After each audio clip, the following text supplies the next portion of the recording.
King Koreen. Koreen took the throne in 1159 at the age of 50.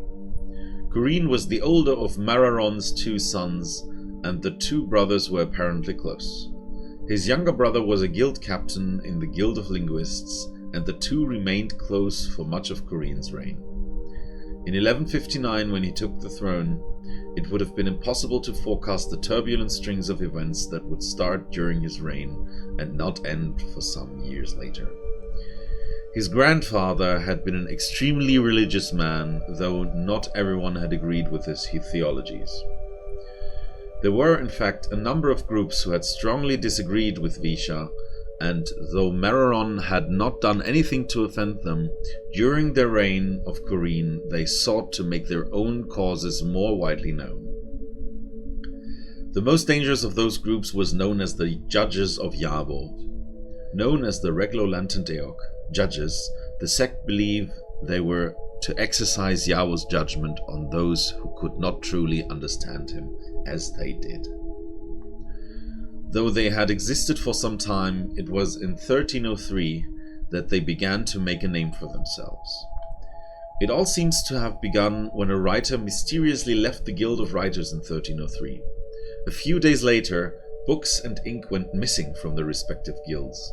Koreen ordered tightened security on the guilds as well as a massive search for the vanished writer, but all to no avail.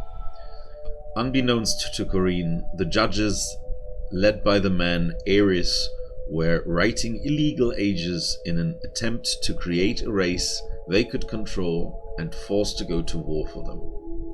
In 1320, the Pento Age was written and the judges had what they needed.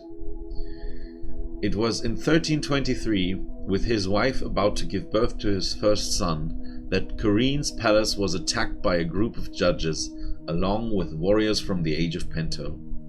Koreen ordered his family out of the palace, as it was quickly overtaken, and together they traveled to the other side of the city where a special linking book was waiting for them.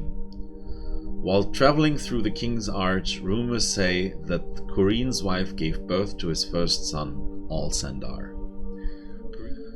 Koreen continued to live in the city, although his family stayed in a secret private age.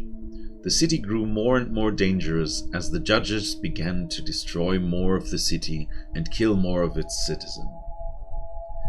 Koreen poured money into the city guard as well as the small military of the day, although it seemed too little too late.